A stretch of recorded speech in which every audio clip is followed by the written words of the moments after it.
Assalamualaikum warahmatullahi wabarakatuh.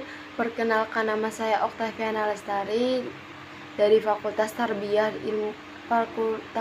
dan Ilmu Keguruan, jurusan Pendidikan Agama Islam YYN Pekalongan. Di sini saya akan membacakan atau memaparkan teks ceramah tentang pendidikan di masa pandemi COVID-19 saat ini. Pertama-tama marilah kita ucapkan basmalah, bismillahirrahmanirrahim, dan mengucapkan syukur kepada Tuhan Yang Maha Esa bahwasanya sampai saat ini kita semua masih diberikan kesehatan jasmani maupun rohani olehnya. Oke, di sini saya akan membacakan teks ceramah yang berjudul Pendidikan di Masa Pandemi COVID. Virus Corona atau COVID-19, Coronavirus Disease 2019, merupakan pandemi yang pertama kali ditemukan di daerah kota Wuhan, Cina pada akhir Desember 2019. Virus ini mampu menginfeksi sistem pernapasan manusia melalui cairan seperti tetesan atau droplet ketika orang yang terinfeksi bersin atau batuk, dan melalui benda yang terkontaminasi. Kemudian virus akan terus menginfeksi jika imun tubuh lemah, dapat berujung pada kematian. Virus corona menyebar dengan sangat cepat dan menyebar ke berbagai wilayah, termasuk Indonesia pada awal bulan Maret 2020 dan hingga kini masih terus menyebar. Hal tersebut membuat beberapa negara menetapkan kebijakan pemberlakuan lockdown dalam rangka mencegah penyebaran virus corona. Kini hampir di seluruh belahan bumi melakukan segala aktivitasnya di rumah, seperti belajar, bekerja, dan aktivitas lainnya.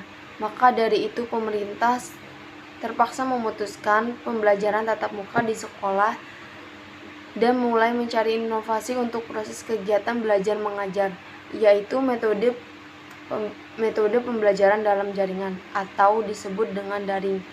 Siswa maupun guru harus sangat aktif dalam melaksanakan kegiatan belajar mengajar agar tercipta keefektifan.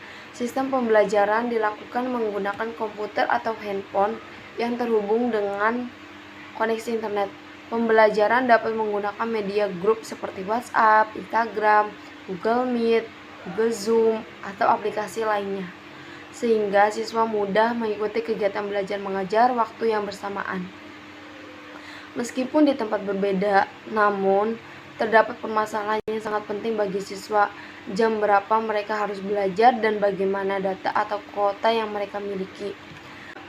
Sedangkan orang tua mereka yang berpenghasilan rendah atau dari kalangan menengah ke bawah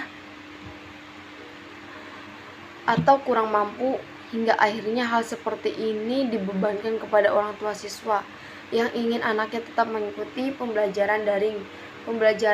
Pembelajaran daring tidak bisa lepas dari jaringan internet. Koneksi internet menjadi salah satu kendala yang dihadapi siswa yang tempat tinggalnya sulit untuk mengakses internet. Apalagi siswa tersebut tempat tinggalnya di daerah pedesaan, terpencil, dan tertinggal atau daerah pelosok. Kalaupun ada yang menggunakan jaringan seluler, terkadang jaringan yang tidak stabil karena letak geografis yang masih jauh dari jangkauan sinyal seluler. Hal ini juga menjadi permasalahan yang banyak terjadi pada siswa yang mengikuti pembelajaran daring sehingga kurang optimal pelaksanaannya. Perlu disadari bahwa ketidaksiapan guru dan siswa terhadap pembelajaran daring juga masalah. Perpindahan belajar konvensional ke sistem daring amat mendadak, tanpa persiapan yang matang. Tetapi semua ini harus tetap dilaksanakan agar proses pembelajaran dapat berjalan lancar dan siswa aktif mengikuti walaupun dalam. Maka sudah suatu kewajiban bagi kita semua untuk turut menyukseskan sistemnya. Bahkan dalam keadaan yang terbatas, kegiatan pembelajaran harus tetap dilaksanakan bagaimanapun caranya. Karena tanpa pendidikan yang berjalan, bangsa kita akan terancam mengalami gap generasi. Keadaan di mana satu generasi tertinggal pengetahuan dan kompetensinya akibat dari hak pendidikan yang tidak tersampaikan. Di masa seperti ini, tugas guru yang tidak boleh berhenti mengajar sama pentingnya dengan para pekerja kesehatan yang berusaha menyelamatkan nyawa para pasien. Karena para guru dan pejuang pendidikan lainnya harus menyelamatkan masa depan generasi penerus bangsa. Begitu pula pada siswa yang ikut turut berpartisipasi penuh dalam pembelajaran daring dan tetap mengikuti protokol kesehatan agar pendidikan dan kesehatan dapat terjaga sejalan dengan manfaat lain yang akan menghampiri pula. Sekian teks ceramah dari saya tentang pendidikan